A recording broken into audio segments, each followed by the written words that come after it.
So hello everyone, I hope you all are doing well guys. इस video में basically हम बात करने वाले हैं एसएससी 2026 का मास्टर प्लान, क्योंकि आपको पता है कि इस समय बहुत कम समय है। सो इस वीडियो में बेसिकली हम 3 मंथ का master plan, ultimate master plan आपके सामने रिप्रेजेंट कर रहे हैं, जो आपके लिए बहुत हेल्पफुल होने वाला है। तो वीडियो की स्टार्ट करने से पहले मैं कुछ आपको पॉइंट बता दूँ। ये है मास्टर प्लान, जो कि एसएससी का मास्टर प्लान। इसके साथ मैं आपको इसमें पूरा ब्लूप्रिंट पीडीएफ के साथ दूंगा, और आप हमारे टेलीग्राम चैनल पे जुड़ सकते हैं, जिसमें आपको बेसिकली प्रोवाइड करता हूँ पीडीएफ्स। अगर आप इस एरिया में रहते हैं और अगर आप इस एरिया में रहते हैं, प्रयागराज एरिया में रहते हैं, तो आप शॉर्ट हैंड के लिए इंस्टीट्यूट रिकमेंड कर सकते हैं, ज्वाइन कर सकते हैं। ये है न्यायनगर में, और आप कमेंट में बोलेंगे तो इसका नंबर भी प्रोवाइड करा सकता हूँ। ठीक है, तो बिना टाइम को वेस्ट करते हुए चलिए हम लोग वीडियो को शुरू करते हैं। हमारा 2026 का मास्टर प्लान क्या है। एक्चुअली 3 महीने का बचा है, तो तैयारी करने का समय बिल्कुल भी नहीं है। ठीक है, तो इसके लिए आप लोग क्या करना है, सबसे पहले आपको क्या करना है, PYQ पे ध्यान देना है।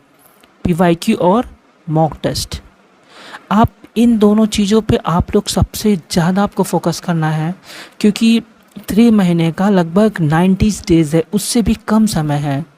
पर आप इसको फॉलो करके अच्छा प्रोडक्ट, मतलब आप एग्ज़ाम में अच्छा परफॉर्म कर सकते हैं, जो कि मैंने ऑलरेडी स्ट्रेटजी आपको बताया पिछले वीडियो में, आप लोग फॉलो कर सकते हैं। बट इसमें बेसिकली 2026 का जो पैटर्न चेंज हुआ है, उसको ध्यान में रखते हुए ये पूरा स्ट्रेटजी है।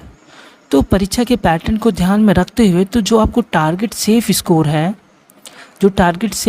है, आपको ऑलरेडी पता है कि इसमें 3 मेन इंपॉर्टेंट है: English comprehensive, general intelligence reasoning, और क्या है, जनरल अवेयर। तो आप सभी को ये पता है कि 100 नंबर इंग्लिश से पूछता है, 50 नंबर रीजनिंग से पूछता है, और 50 नंबर जीएस से।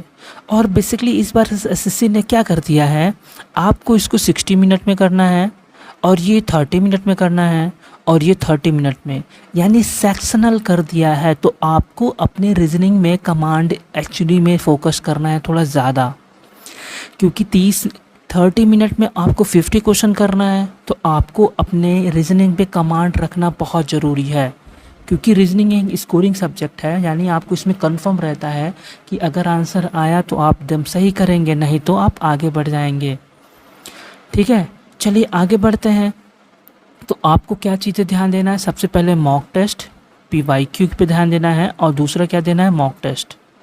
ठीक है, तो सबसे पहले देखते हैं इंग्लिश हमें कहाँ से इस समय प्रैक्टिस करनी चाहिए। सबसे पहले आपको ये दिख रहा होगा कि यहाँ पे है, आपको 1 महीने में 40 घंटे एटलीस्ट आप दिन के 1 से 2 घंटे दो। ठीक है, पर डे आप 1 से 2 घंटे दो।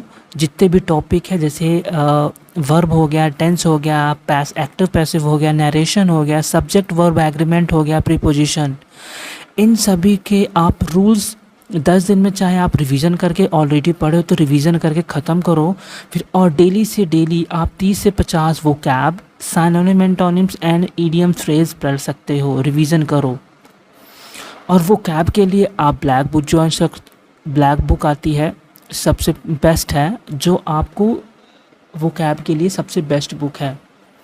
वो कैब बुक के लिए आपके लिए मैं ऑलरेडी वीडियो बनाया हूँ, और जब तक एग्ज़ाम होता है, आज से लेकर जब तक एग्ज़ाम नहीं होगा, तब तक डेली 10 वो कैब, यानी एक 1 वर्ड सब्स्टिट्यूशन, दूसरा इडियम्स फ्रेज, एंड तीसरा fixed preposition and synonym antonym.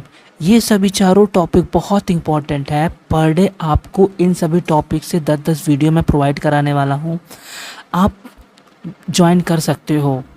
ठीक है, और उसके साथ आपको इंग्लिश के साथ साथ आपको ये ध्यान देना है, जो ये रीजनिंग है, आपको पर डे 2 से 2.5 घंटे आपको क्या करना है, प्रैक्टिस करना है। रूल्स तो आप एक बार पढ़ लो, उसके बाद प्रैक्टिस करो, जो सबसे ज़्यादा इम्पॉर्टेंट है, क्योंकि 30 मिनट में 50 question, it is not easy. But SSC को ध्यान देना चाहिए था, पर उन्होंने ध्यान नहीं दिया, क्योंकि बच्चों ने भी कोई ज़रूरत नहीं है कि 30 मिनट में 50 क्वेश्चन, जो कि रीजनिंग का काफ़ी टिपिकल है, बच्चों के बहुत लोगों के छूटने वाले, इतना कंफर्म है अगर आपका कमांड नहीं है तो। ओके, फिर आता है आपको इस बार पता है पैटर्न में जो जीके में जो फेस्टिवल्स हैं, जितने भी स्ट्रैटेजिक वाले पोर्टल हैं, स्टैटिक्स जीके, उसके आपको करंट अफेयर भी इस बार बहुत ज़्यादा पूछा है। तो करंट अफेयर और स्टैटिक्स जीके और पीवाईक्यू सॉल्व करो, सबसे बेस्ट है। ठीक है, इस पे ज़्यादा नहीं ध्यान देना है और इसका आप लूसेंट रिवीजन करो, ये भी बेस्ट है। उसके बाद आगे चलते हैं, आप अपना शॉर्ट हैंड पे पर डे अपना टाइम देते रहो। फिर आते हैं आप नेक्स्ट मंथ क्या करोगे। नेक्स्ट मंथ आप किरण पब्लिकेशन या फिर पिनाकल की एक बुक आती है, उसमें मिक्स्ड क्वेश्चन रहता है, यानी जैसे एग्ज़ाम में मिक्स्ड क्वेश्चन पूछता है, आप उस तरीके से प्रैक्टिस करो, लाइक अ क्लोज टेस्ट।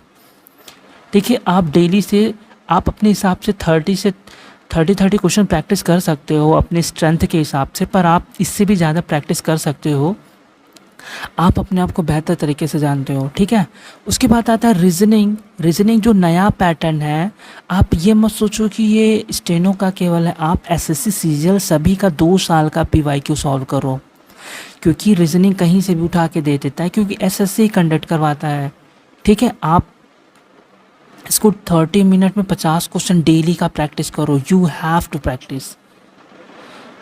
उसके बाद आता है जीएस, और जीएस में आपको क्या करना है, साइंस सेक्शन को रिवीजन करना है, बायोलॉजी की रिवीजन प्रैक्टिस करनी है, क्योंकि क्वेश्चन रिपीट होते हैं, और साथ ही आपको मैक्सिमम मान के चलो 1 साल का करंट अफेयर आप रिवाइज़ करो। ठीक है, there is no option if you want to fluence in GS. और उसके साथ आप शॉर्ट हैंड प्रैक्टिस करते रहो, क्योंकि इसके बाद यही मेन है, अगर शॉर्ट हैंड नहीं आता तो फिर कोई बात ही नहीं। नेक्स्ट आपको दिखाता हूँ, तीसरे महीने में आपको थर्ड मंथ में क्या करना है। लगभग जब आपका एग्ज़ाम और नज़दीक आ जाएगा तो यू हैव टू हर अल्टरनेट, यानी एक दिन छोड़ के आप फुल मॉक टेस्ट दो। ठीक है, फुल मॉक टेस्ट यानी जैसे एग्ज़ाम में पूछता है, आप कहीं से भी फुल मॉक टेस्ट दे सकते हो, चाहे आप टेक्स्ट बुक से ज्वाइन कर सकते हो या फिर डिफरेंट टाइप ऑफ, या फिर आप कमेंट में बताओ तो मैं आपको एक ऐसा मॉक टेस्ट बताऊंगा जिसमें आप free of cost SSC steno का हर एक क्वेश्चन आपको अवेलेबल रहेगा, उसमें आप इजीली प्रैक्टिस कर सकते हो। इफ़ यू नीड, अगर आपको ज़रूरत है और आप कमेंट बॉक्स में बताओगे तो फ्री मॉक टेस्ट आपको मैं बता दूंगा, लिंक दे दूंगा, आप इजीली प्रैक्टिस कर सकते हो, जहाँ से मैंने भी प्रैक्टिस किया है। फिर यहाँ पे क्या एनालिटिकल डायरी, आप मॉक टेस्ट बनाने के बाद आप क्या करो, एनालिसिस करो कि आखिर आपका मॉक टेस्ट में कितने प्रश्न गलत हो रहे हैं या फिर छूट रहे हैं। आप तुरंत उसमें मिस्टेक डायरी में लिखो और उस अधूरे टॉपिक को आप रिवाइज करो। ठीक है, वेरी इंपॉर्टेंट। मॉक टेस्ट लगाना ठीक है, लेकिन आप इस मॉक टेस्ट में जो मिस्टेक हो रहा है उसको एनालिसिस करना, एक मिस्टेक डायरी बना लो, उसमें आप लिखो। ठीक है, दैट इज़ मोर इम्पोर्टेंट। फिर लास्ट में क्या है, रीजनिंग रिवीजन साइकिल। आप दिन भर में आप ग्रामर्स रूल्स रिवीजन करो, इडियम फ्रेज यानी वोकैब रिवीजन करो, और स्टैटिक जी के रिवीजन करो। आप रिवीजन कहते हैं ना, रामबाण जिसे बोलते हैं, पेनेशिया रामबाण। Revision is a most powerful weapons, very very important. फिर आकर देखते हैं आपको क्या देना है, कम समय के लिए विशेष वार अचूक ट्रिक्स। मतलब और कम समय के लिए आपको क्या करना है, सबसे पहले आपको क्या वो इंग्लिश के लिए क्या करना है, इंग्लिश के लिए आपको रूल्स एलिमिनेशन करना है। यानी आप एक होता है ना कि आप एग्ज़ाम में आपको क्वेश्चन आ रहा है, ठीक है, लेकिन आप एक चीज़ और ध्यान देते हो कि एक रूल्स एलिमिनेशन, यानी ऑप्शन दे रहा आप उसको एलिमिनेट करने, यानी ये नहीं होगा, ये नहीं होगा, ये नहीं होगा, ये वाला आंसर सही होगा। आप ये चीज़ भी प्रैक्टिस करो। और रीजनिंग में लगभग 5 साल का स्टेनोग्राफर का previous year question paper solve ही करो, और साथ ही पिछली बार जो एसएससी सीजीएल और सीएचएसएल में हुआ है आप उसको भी ध्यान में रख के आप प्रैक्टिस करो, दोबारा सॉल्व करो, मल्टीपल टाइम्स रिवीजन। फिर आता है, कोशिश करो कि आपका जो रीजनिंग में मार्क्स हो, आप टारगेट रखो 45+ हो। ठीक है, 30 सेकंड में क्वेश्चन करना है। जो क्वेश्चन देखते ही अगर नहीं आ रहा है, अगर दिखता है कि नहीं हो पाएगा, उसको आप स्किप करके आगे पढ़ो, क्योंकि एग्ज़ाम में कुछ क्वेश्चन ऐसे होते हैं जो आपका टाइम वेस्ट करने के लिए होते हैं। एग्ज़ामिनर को पता है कि बच्चे को इस क्वेश्चन फंसा दो, वो अपना टाइम बर्बाद करके बाहर हो सकता है। आपको इस चीज़ को समझना है। और एक चीज़ और आपको ध्यान देना है, और इस 3 मंथ में यानी जब तक एग्ज़ाम हो नहीं जाता, आपका डेली का टारगेट क्या होना चाहिए। जैसे कहते हैं ना, बूंद बूंद से घड़ा भरता है, तो आपको इसी चीज़ को ध्यान में रखना है। आपको सुबह 2 घंटे 50 वोकैब रीजनिंग करना है, रिवीजन करना है, और 30 ग्रामर्स एरर, और 2 क्लास टेस्ट यानी मॉक टेस्ट एक तरह से कह सकते हो। और जितने भी वोकैब के लिए है, मैं डेली एक वीडियो लाऊंगा, जो जितने भी PYQ है क्वेश्चन है उसको कराऊंगा, साथ ही मॉक टेस्ट के फॉर्म में कराऊंगा डेली। कहता है ना कि डेली डेली रिवीजन करो, ऑटोमेटिक हो जाएगा। फिर आप दोपहर में कर सकते हो 50 क्वेश्चन रिवीजन के साथ, टाइम लिमिटेशन के साथ करो, टाइम मैनेजमेंट। फिर आप शाम को 1 से 1.5 घंटे आप GK प्रैक्टिस कर सकते हो, करंट अफेयर रिवीजन कर सकते हो, और नाइट शिफ्ट में आप शॉर्ट हैंड की प्रैक्टिस कर सकते हो। और शॉर्ट हैंड तो आपको कोचिंग ऑफलाइन प्रेफर करूँगा, क्योंकि ऑनलाइन में अब मैं मिस्टेक नहीं बता सकता, कोई भी टीचर हो, क्योंकि शॉर्ट हैंड ऐसा चीज़ है कि वो ऑफलाइन आपको बेहद ज़रूरी है। फिर सोने से पहले आप रिवीजन करो, ठीक है। I hope you all are doing well. और आपको किसी भी तरह की कोई समस्या होती है, आप हमें तुरंत मैसेज करें, कमेंट करें, जैसा हो मैं ज़रूर आपके लिए हेल्पफुल हूँ।